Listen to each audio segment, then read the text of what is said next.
بسم اللہ الرحمن الرحیم۔ اقوال حضرت سخی پیر مدد العالی۔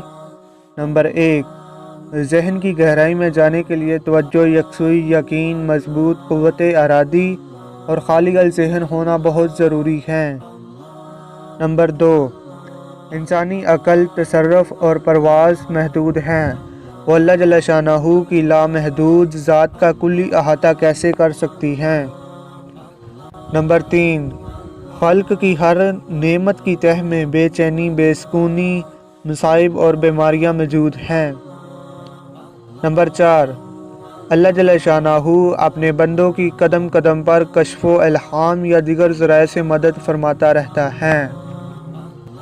نمبر 5، دنیا کے ہر اسٹیشنز اور ہر انسان کی باطنی فریکوینسی الگ ہیں۔ نمبر 6، ذہن ایک ریسیور ہے اور اس کے اندر خیال کی گہرائی مظہر کا روپ دار لیتی ہے۔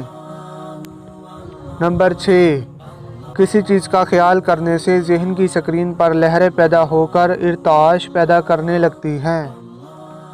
نمبر 7، نیند کی حالت میں ظاہری حواس آہستہ آہستہ مادی ماحول سے بے خبر ہونے لگتے ہیں اور مکمل گہرائی میں چلے جاتے ہیں۔ بیداری پر ظاہری حواس آہستہ آہستہ بیرونی دنیا سے رابطہ کرنے لگتے ہیں۔